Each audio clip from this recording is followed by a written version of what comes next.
नमस्कार, RN Hindi education में आप सभी का स्वागत है। आज हमारे अध्ययन का विषय है हाथी का दांत, जो कि अनंत गोपाल सेवड़े द्वारा रचित एक व्यंग्य रचना है। इस व्यंग्य रचना के माध्यम से लेखक समझाना चाहते हैं कि इस संसार में जो दिखावटी तौर पे दिखता है वो हमेशा दुखी रहता है, वो सच्चा सुख नहीं है। तो इस बात को स्पष्ट करने के लिए उन्होंने अलग अलग उदाहरणों के माध्यम से हमें समझाने का प्रयत्न किया है कि व्यक्ति रियल ही होता है और जो दिखाने की चीज़ रहती है, यदि हम दिखावे में जाएंगे तो हम अपनी ही हंसी उड़ाएंगे और अपना ही नुकसान करवाएंगे। तो चलिए इस कहानी के माध्यम से, इस व्यंग्य रचना के माध्यम से लेखक क्या समझाने का प्रयत्न करते हैं, इसका सारांश जानने का हम प्रयत्न करते हैं। हाथी का दांत शीर्षक लेखक की व्यंग्य रचना है, जो आजकल के आम आदमियों पर लिखी है। मनुष्य जो कहता है वह करता नहीं है, कहता कुछ और है और करता कुछ और है। कथनी और करनी में बहुत अंतर है।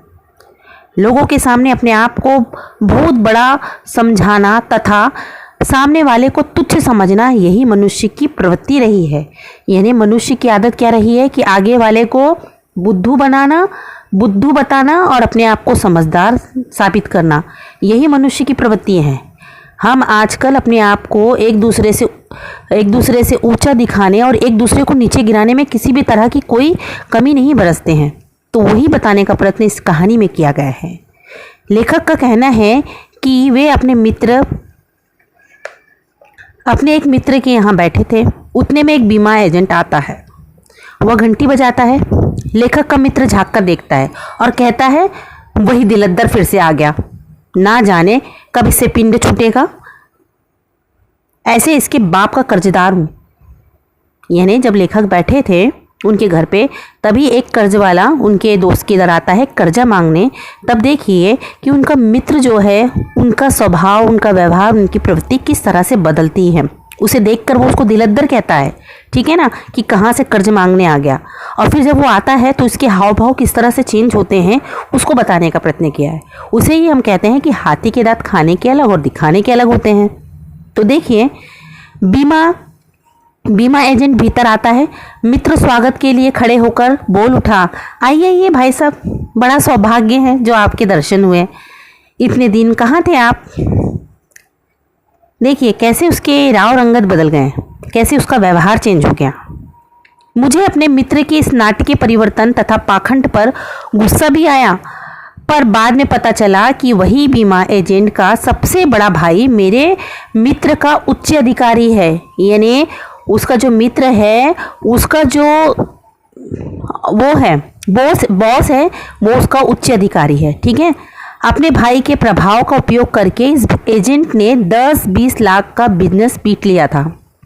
मुझे अपने मित्र की हालत समझ में आने लगी थी। इस दुनिया में वह अकेला नहीं है, ऐसे कई लोग हैं जिन्होंने परिस्थिति के कारण या अपने स्वभाव के कारण अपने मन के विरुद्ध आचरण करना पड़ता है। दिल में एक बात होती है और जुबान में कोई दूसरी। असली बात एक होती है और दिखाने की दूसरी। देखिए यहाँ पे किस तरह का नाटकीय परिवर्तन व्यक्ति अपने व्यवहार में करता है, ठीक है। सामने कुछ और बोलता है और पीछे कुछ और बोलता है। इसमें बताया गया है कि एक बीमा एजेंट आता है, उसको देख के वो गुस्सा आता है कि क्यों आ गया, और उसको कुछ अपशब्द भी बोलता है। पर जब वो उसके सामने आता है तो बिल्कुल शालीन हो जाता है, बिल्कुल विनम्र हो जाता है और दिखावटी व्यवहार करने लगता है। तो इसी को समझाने का प्रयत्न किया है अनंत गोपाल सेवड़े ने कि किस तरह व्यक्ति का व्यवहार बदलता है। उसकी हालत ठीक हाथी की तरह होती है, जिसके खाने के दांत और होते हैं और दिखाने के और। दिखने के दांत सफ़ेद और सुंदर होते हैं, उनकी शोभा की वस्तु बनती है, उससे शोभा की वस्तु बनती है, जैसे सुंदर ताजमहल, कंघे आदि, है ना। हाथी के दांत से हम अलग प्रकार की जो शोभनीय वस्तु है उसको बनाते हैं, पर उन दांतों से हाथी एक पट्टी भी चबा नहीं सकता और एक टुकड़ा रोटी का खा भी नहीं सकता। यदि भगवान ने उन्हें खाने के लिए असली दांत नहीं दिए रहते ना, तो इतना बड़ा हाथी भूखा ही मर जाता। कहने का तात्पर्य यह है कि शोभा बढ़ाने वाली वस्तु अलग होती है और असली जीवन देने वाली वस्तु अलग। देखिए, मेरा मित्र चाहता तो उस बीमा एजेंट से कह सकता था कि वह काम में मशगूल है, वह फिर कभी फिर कभी आ सकता था। बीमा करवाना उसे तो अच्छा लगेगा, अन्यथा उसे विनम्र शब्दों में टाल सकता था कि वह इस काम के लिए असमर्थ है। नतीजा ये हुआ कि बेमतलब का समय बर्बाद हुआ। वो बोल सकता था ना कि नहीं अभी जाओ तुम बाद में आना, पर नहीं, यहाँ पर दिखाने के लिए वो उसकी खुशामद करता है, उसको अच्छे अच्छे शब्द बोलता है। ठीक है, तो यहाँ पर वो बात जो है कि हाँ भेज सकता तो उसके कि चले जाओ तुम बाद में आना, भी पैसे नहीं है, पर नहीं, वो उस तरह से वो उस प्रवृत्ति को नहीं अपनाएगा, वो उसमें मक्खन लगाने का काम करेगा। क्योंकि व्यक्ति के खाने के दांत अलग और दिखाने के दांत अलग होते हैं। तो इस कहानी के माध्यम से लेखक यही समझाने का प्रयत्न कर रहे हैं कि ये समाज होता है, उसके जो लोग होते हैं वो दिखावटी होते हैं, उनके दांत खाने के और दिखाने के अलग होते हैं। ठीक है, ये समझ में आया एक उदाहरण। आजकल चारों तरफ यही बात दिखाई देती है, जीवन की सहजता और स्वाभाविकता मानो लोप हो गई है और उसके स्थान पर आ गई है कृत्रिमता। खरी बात सुनाने का डेम है, पर सुनाता कोई नहीं, क्योंकि इसका जो फल भोगना पड़ता है उसकी तैयारी नहीं होती है। इसलिए सारे समाज में एक विचित्र परिस्थिति पैदा हो गई है कि व्यक्ति इस तरह की बात ना करते हुए, वो चाहे तो मना कर सकता था, पर उसने मना नहीं किया। उसने क्या किया, और मक्खन लगाने का काम किया और उसकी तारीफ करके उस बात को टालने का प्रयत्न किया। पर क्योंकि पता है कि यदि वो सच्चे बोलेगा तो जाहिर सी बात है झगड़े होंगे, विवाद होगा, तो आगे वाला व्यक्ति भी इस कारण से शायद मक्खन लगाने का काम करता है, बात को सुधारने का प्रयत्न करता है। तो कहने का तात्पर्य यह है कि मक्खन लगाना जरूरी है यदि वो झगड़े को शांत करता है, या झगड़े को सुलझाने का प्रयत्न करता है, या कोई और समस्या उत्पन्न ना हो, यदि इसको दबाने के लिए वो उचित है। पर यह समाज की प्रवृत्ति हमें दिखाने का प्रयत्न किया लेखक ने कि किस तरह से लोग जो होते हैं वो दिखावटी व्यवहार करते हैं, तो हमें देख के सीखना है। ठीक है, इसी बात को स्पष्ट करने के लिए दूसरा उदाहरण भी दिया है लेखक ने। एक चाय पार्टी में दो बुजुर्ग महिला बुजुर्ग नहीं कहेंगे, प्रौढ़ महिला जो 50-55 के बीच की है, तो एक पार्टी में दोनों मिलती हैं। उन्होंने गजब का श्रृंगार किया था। अपनी ढलती अवस्था को छुपाने के लिए चेहरे पर पाउडर और ओठों पर लिपस्टिक आदि का प्रयोग किया था। दोनों एक दूसरे से बढ़ चढ़कर बताने की कोशिश कर रही थी। उसमें से एक ने कहा, देखिए दो स्त्रियां मिलती हैं, दो औरतें मिलती हैं और दोनों ने गजब का श्रृंगार किया और दोनों एक दूसरे को अपने से ऊंचा बताती है। देखिए क्या बोलती है, कहिए मिसेस खन्ना, आपका ये नेकलेस तो बड़ा खूबसूरत है, पर इसके मोती तो शायद नकली है। फिर दूसरी वाली क्या कहती है, देखिए, जी हाँ उतने ही नकली जितने कि आपके दांत। वह स्त्री झेप जाती है मतलब थोड़ी सी शर्म उसे आ जाती है, क्योंकि उसके दांत नकली थे। एक अपने धन के अभाव को छिपा रही थी और दूसरा अपने स्वास्थ्य को। दोनों अपनी ढलती उम्रों को अभिमान मानकर उस पर पर्दा डालने की कोशिश कर रही थी। कहने का मतलब यह है कि दोनों जो स्त्रियां थी, दोनों ने गजब का श्रृंगार किया था, मेकअप किया था, और दोनों एक दूसरे को बढ़ चढ़कर दिखाने का प्रयत्न करती है और एक दूसरे को नीचे गिराने का भी प्रयत्न करती है। वो उसकी तारीफ कैसे करती है कि आपका नेकलेस तो बड़ा सुंदर है, पर उसकी जो मोती है वो नकली है। फिर वो बोलती है, हाँ उतने ही नकली है जितने कि आपके दांत। तो दोनों जो स्त्रियां हैं, एक अपने धन के अभाव को छुपा रही है और एक जो है वो अपने स्वास्थ्य को छुपा रही है। लेखक कहता है कि लोग अपने को सजने सजाने में किसी प्रकार की कमी महसूस नहीं करते। ऊपरी दिखावा प्राय हर जगह दिखाई देता है, पर गंदगी की ओर किसी का ध्यान नहीं जाता। लोगों में नकल करने की भावना ही खूब उभर कर आई है। एक ने नेहरू की आत्मकथा लिखी और चर्चिल ने युद्ध स्मरण खरीदे, तो औरों को भी वही अपनी बुक सेल्फ में रखनी चाहिए, चाहे फिर वे एक भी अक्षर ना पढ़े, न दिखाने के लिए तो चाहिए ही। अनजाने नकल करने की हमारी आदत ही हमसे ये सब करवा लेती है। देखिए यहाँ पे दूसरा उदाहरण क्या बताया है कि एक ने नेहरू की आत्मकथा लिखी, ठीक है, और दूसरे ने चर्चिल का युद्ध स्मरण खरीदे, और दोनों ने बुक खरीदने के बाद क्या करे, अपने सेल्फ में उसको सजा के रखा। सजा के क्यों रखा? लोगों को दिखाने के लिए कि हम कितने बड़े विद्वान हैं और हम इतने बड़े बड़े लोगों की आत्मकथा पढ़ते हैं। पर उन्होंने शायद अपने जीवन काल में कभी वो सेल्फ से निकाल कर उस बुक के एक अक्षर भी पढ़ा हो। यानी कहने का मतलब है कि व्यक्ति में दिखाने की आदत बहुत है पर करते कुछ नहीं, ठीक है ना। वो अपने आप को लोगों को दिखाने का प्रयत्न कर रहे हैं कि देखो हमारे घर में, हमारे बुक शेल्फ में कितने सारी किताबें हैं, कितने सारे विद्वानों की आत्मकथा रखी है और हम इसको पढ़ते हैं, वैसे ही जीवन में आचरण करते हैं तो आगे वाला तो यही समझेंगे कि कितना ज्ञानी व्यक्ति है।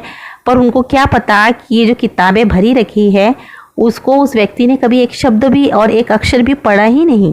तो देखिए दिखाने की प्रवृत्ति किस तरह से हमारे समाज में विद्यमान है। एक उदाहरण और देते हैं। एक वकील साहब थे जिन्होंने बहुत शोहरत कमाई थी, ठीक है। उनके दफ्तर में बड़ी बड़ी कांच की अलमारी थी, उसमें बहुत सारी किताबें सजी रखी थी कि लोग आके, जो देहाती लोग हैं वो देखें और उनको देखकर और उसका रुतबा बढ़ जाए। पर उन्हें क्या पता था कि इस सेल्फ में से भी उन्होंने कभी भी एक किताबें निकाल के पढ़ी नहीं है, वाची नहीं है।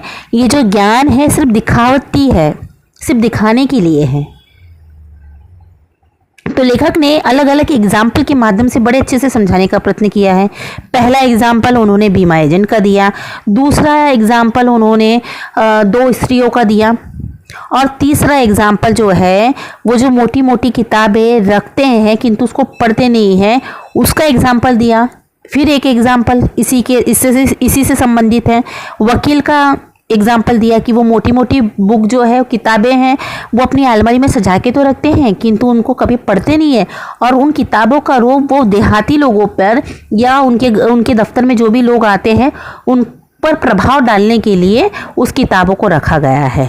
तो कहने का मतलब ये है कि दिखावटी व्यवहार कितना हमारे आजू बाजू फैला हुआ है, इसको उजागर करने का प्रयत्न अनंत गोपाल शेवड़े जी ने किया है, ठीक है। अभी एक एग्जाम्पल और बताया है। सभा सम्मेलन में भी यही बात दिखाई देती है। सभापति पद के लिए मामूली आदमी को चुनना पड़ता है, चाहे उसको कुछ आए या ना आए। राजनीतिक जीवन, साहित्यिक क्षेत्र और सामाजिक जीवन में भी हर जगह यही प्रवृत्ति दिखाई देती है। यही स्वभाव हर जगह या यही व्यवहार हर जगह दिखाई देता है। नकली और कृत्रिम मूल्यों का महत्व बढ़ गया है। किसी ने एक कविता लिखी तो वो कवि सम्राट हो जाता है। एक बार धोखे से जेल जाने वाले व्यक्ति को संसद की टिकट चाहिए क्योंकि अपने कारावास में कठोर काली यातनाएं सहन की है। हम भूल जाते हैं कि इन सब बातों में असली तथ्य कितना है और दिखावा और आडंबर कितना। विद्या के क्षेत्र में भी ऐसा ही है। साल भर सिनेमा और खेलकूद से फुर्सत नहीं है। गाइड खरीदी, रात भर रट डाला और दूसरे दिन परीक्षा में उगल डाला, फिर बाद में कोरे के कोरे बने बैठे। डिग्री काफ़ी हासिल की पर असली ज्ञान सपाचट। इस प्रकार से काफ़ी छात्र आपको मिलेंगे। यानी शिक्षा के क्षेत्र में बोला जाए या साहित्य के क्षेत्र में बोला जाए या राजनीति के क्षेत्र में बोला जाए, हर जगह बनावटी व्यवहार आपको दिखेगा ही दिखेगा। वाहवाही लूटने की ख्वाहिश सबके दिल में रहती है। पैसे पास में ना हो तो भी कर्ज लेकर काम करेंगे। शादी ब्याह का कार्य इतनी शान शौकत से करेंगे कि लोग देखते रह जाए, ताकि यादें बनी रहे कि कुंवर साहब के यहाँ गए थे या इसके इधर गए थे तो उन्होंने कितनी शान शौकत से कितनी अच्छे से शादी की। भले शादी के लिए उसके पास पैसा हो ना हो, उसके पास पैसा नहीं हो तो कर्जा लेके करेगा, पर बनावटी व्यवहार या दिखावे का व्यवहार वो करेगा ही करेगा। तो इस तरह से हमारे समाज की ये प्रवृत्तियां बन गई है। इसी को बहुत अच्छे से स्पष्ट करने के लिए लेखक ने एक एग्जाम्पल दिया है कि कस्तूरी जो मुर्ग होती है ना, कस्तूरी मुर्ग, तो उसकी नाभि से ही एक प्रकार की स्मेल आती है और उस स्मेल को वो सूंघ कर क्या हो जाता है, मुग्ध हो जाता है और वो सोचता है कि ये जो स्मेल है, ये जो सुगंध है, ये कहाँ से आ रही है। वो उसको प्राप्त करने के लिए वो इधर उधर घूमते ही रहता है, पर उस अनजान व्यक्ति को ये नहीं पता रहता है कि जो ये स्मेल है, ये जो सुगंध है, उसकी ही नाभि से आ रहा है।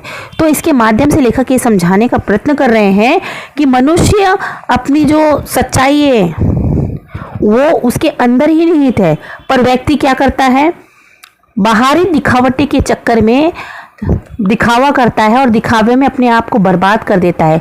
जो सही मायने में जो सच्ची बातें हैं उसको वो भूल जाता है।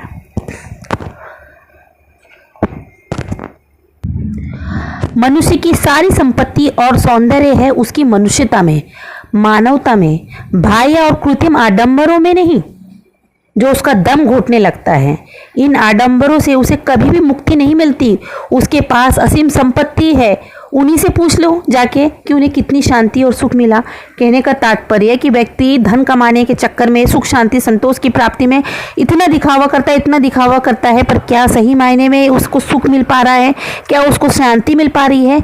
जो जितना दिखावा करता है, पर क्या वो उसे आंतरिक रूप से संतुष्टि प्राप्त होती है? यही बताने का प्रयत्न लेखक ने यहाँ पे किया है। इसी को बहुत अच्छे तरीके से और एग्जाम्पल के माध्यम से समझाने का प्रयत्न किया है लेखक ने।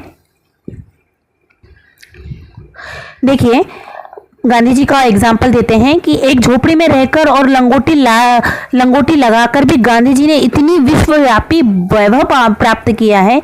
दिखावा और आडंबर असत्य है, इसीलिए वह पाप है। देखिए, गांधी जी सर्वगुण संपन्न थे, उनको कितना ज्ञान था, हर चीज़ों का नॉलेज था, पर उन्होंने सादा जीवन जिया और सादगी को ही अपने व्यवहार में अपनाया और कभी दिखावटी व्यवहार नहीं किया। तो हमें भी उनके समान आदर्श बनना चाहिए कि ज्ञान पर्याप्त मात्रा पर होने पर भी हमें दिखावा नहीं करना चाहिए, किसी से कंपेयर नहीं करना चाहिए। हमें सादगी से जीवन जीते हुए बड़े से बड़ा काम करना चाहिए। और एक एग्जाम्पल देते हैं, 2000 वर्ष पहले सुकरात ने भी यही शिक्षा दी थी हमें कि अपने आप को जानो और अपने प्रति सच्चे रहो। भला बुरा जो सो है, भले बुरे जो हो सो रहो, नकल मत करो, नहीं तो हालत उस बंदर की जैसी हो जाएंगी जो एक आदमी की हजामत की नकल करते करते खुद का ही गला कटवा दिया। देखो कितना अच्छा एग्जाम्पल दिया है। सुकरात बोलते हैं कि जैसे तुम हो ना वैसे ही रहो, दूसरों को दिखाने के लिए नकल मत करो, नहीं तो आपकी हालत उस बंदर के समान हो जाएगी जो आदमी की हजामत की नकल करते हुए अपना ही गला कटवा दिया। कहने का तात्पर्य यह है कि यदि तुम दिखावा करोगे तो तुम्हारी हालत भी उस बंदर के समान हो जाएगी जो अपना ही नुकसान करता है। दूर के ढोल सुहावने होते हैं, पर उसके अंदर पोल भी होते हैं। जब कभी किसी हाथी के दर्शन हो जाए तो दूर से उसको प्रणाम करो और कहो, जय गजराज की। आपके दांत दिखने में तो बहुत सुंदर है, हो सके तो उसकी एक आध कंघी या बटन अपने पास रखो।